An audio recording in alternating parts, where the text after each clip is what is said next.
Celia Mann was born in Charleston, South Carolina in 1799. Little is known about the circumstances of her birth, not even who her parents were. She was officially labeled a mulatto, a term applied to a person with one white parent and one black parent. It's possible her mother was enslaved and legally owned by a white man who may have been her father.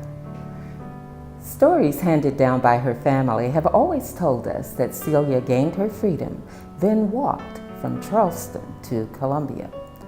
But it's entirely possible that she came by boat. Why are historians considering a different version to the story? Well, it's because documents tell us that Celia was owned by a free black man named Ben Delane. Now, Delane was a boatman who regularly made the trip via river from Charleston to Columbia.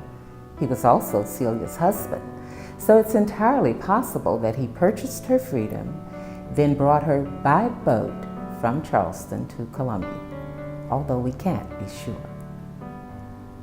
Baptismal records indicate Celia was living in Columbia by 1836. The 1840 federal census lists a household in Columbia headed by Ben DeLeon.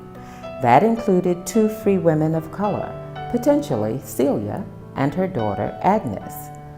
A legal document signed by Ben Delane in 1843 proves that Celia was his wife. The document included a future transfer of the man Simon's property to Celia. This also proves that she had been freed by that same year. Celia had worked in Columbia as a midwife, delivering babies for both black and white families. The 1850 federal census gives us more information about Celia, who was 51 years old at the time. She is listed as owning a 70-year-old enslaved woman. In 1861 and 1862, Celia received payment from the estate of one Sally Belton, most likely to provide care for an enslaved mother and 3 children. On August 25, 1867, Celia, being sick and weak in body, but of sound and disposing mind, had her last will and testament drawn up.